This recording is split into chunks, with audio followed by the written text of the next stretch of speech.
இந்த தேர்தலில் விஜய் ஜெயிப்பாரா? விஜய்னால முடியுமா? அவர் சும்மா ஓட்டு தான் ஓடிக்க முடியும், சும்மா அவர் கூட்டணியில் தான் இருக்க முடியும், எதிர்கட்சியெல்லாம் ஆக முடியாது, அவர் மூணாவது இடத்துல கணக்கே கிடையாது, அப்படி இப்படிலாம் உருட்டுறாங்க இல்லையா? அது எல்லாமே ரிசல்ட் நம்ம கண்ணாலே பார்க்குறோம். நிறைய விஷயங்களை பார்த்தீங்கன்னா எங்கே போனாலும் டிவிக்கு இல்லாமல் ஒரு விஷயமே இருக்காது, ஒரு விசேஷமும் இருக்காது, ஒரு தெளிவாகவும் இருக்காது. அது இவங்க பார்க்குறாங்களா இல்லை நம்ம வெளியே சொன்னால் எங்கே நம்மளுக்கு இதாகிடும்னு சொல்லி உள்ளே வச்சுட்டு வெளியே சும்மா பந்தாக்கெலாம் பேசுகிறாங்களான்னு தெரியல. இந்த நிறைய விஷயங்கள் நம்ம பார்க்குறோம். இப்போ லேட்டஸ்ட்டாக முதலமைச்சர் மு.க. ஸ்டாலின் அவர்கள் இந்த லேப்டாப்லாம் கொடுத்தாரு. அது எப்படி கொடுத்தாரு? லாஸ்ட் இயர் படித்தவங்களுக்கு கொடுக்குறாரு. ஏன்னா அவங்கள ஓட்டர்ஸ், ஓகேவா? ஸோ அதனால் இப்படி கொடுத்தா ஓட்டு போட்டுருவாங்க, 3000 ரூபாய் பொங்கல் போனஸ் கொடுத்தா ஓட்டு போட்டுருவாங்க, ஒரு மைண்ட் தாட்டில் கொடுக்குறாங்க இல்லையா?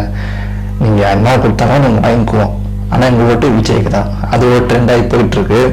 அதான் ஒரு லேப்டாப் கொடுத்தா கூட அதை அழிச்சிட்டு மேலே டிவிக்குன்னு ஓட்டுறதா இப்போ இருக்கிற பசங்களுக்கு பிடிச்சிருக்கு. ஏன்னா மாற்றம்ன்றது வேணும். இப்போ நிறைய பேர் சொல்கிறாங்கன்னா மாற்றம் வேணும், அதான் நல்லா தான் நடக்குது, ஒரு ட்ரக்ஸ் எதுவுமே கிடையாது அப்படின்னு மாஸ் அவர்கள் சொல்கிறாரு. இன்னொருத்தர் பார்த்தீங்கன்னா எதுவுமே இல்லை, இந்த திராவிட மாடல் தான் நம்மளுக்கு எப்பவுமே கை கொடுக்கும், சினிமா நடிகர்கள்லாம் அதெல்லாம் வராது அப்படின்லாம் சொல்கிறாங்க இல்லையா? யார் தான் இந்த சினிமா நடிகர் இல்லைன்னு புரியல. ஏன்னா இப்போ துணை முதலமைச்சராக இருக்கிறவர் யார்? சினிமா நடிகர். இப்போ அமைச்சராக இருக்கிறவர் யார்? சினிமா நடிகர். இன்னொருத்தர் நடிப்பு அரக்கன் அன்பில் மகேஷில் யார்? அவரும் ஒரு படம் வச்சுக்கிறாரு.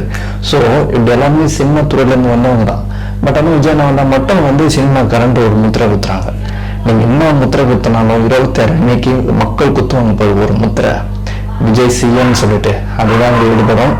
இனி வரப்போகிற நாட்கள்லாம் வேற லெவலாக இருக்க போகுது. ஏன்னா இப்போ கூட்டணிலாம் உடைய போதுன்ற மாதிரிலாம் இருக்குது. ஏன்னா காங்கிரஸ் திங்கட்கிழமை சொல்ல போகிறாங்க, கூட்டணி அறிவிக்க போகிறாங்க யார் தலைமையில் அப்படின்னு. ஸோ இதுவும் ஒரு ப்ளஸ் தான். இப்போ நிறைய பேர் காங்கிரஸும் டிவிக்கும் இணைஞ்சால் நல்லா இருக்கும்னு சொல்கிறாங்க. பட் அது அந்த அளவுக்கு ஒன்றுன்றது நம்மளுக்கு தெரியும். ஏன்னா இப்போ ராகுல் காந்தி அவர்கள் எல்லாத்துக்குமே குரல் கொடுக்குறாரு.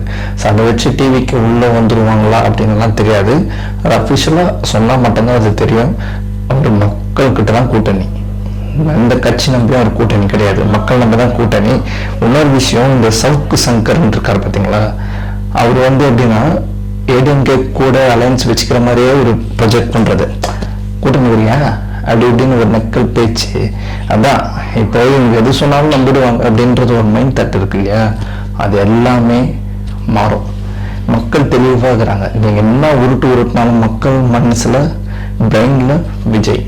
ஏன் ஒரு கோலப்பட்டி கூட பிரச்சனை வராங்க, ஏன் விஜய் கோலம் போட்டீங்க, ஏன் டிவிக்கே போட்டீங்க, அது அவங்களோட உரிமை. அது ஜஸ்ட் ஒரு கோலத்தை கூட ஒரு திமுக பிரச்சனை பண்ணுறாங்கன்னா அப்போ எந்த அளவுக்கு பயத்தில் இருக்காங்க பாருங்க. எந்த ஒரு கட்சி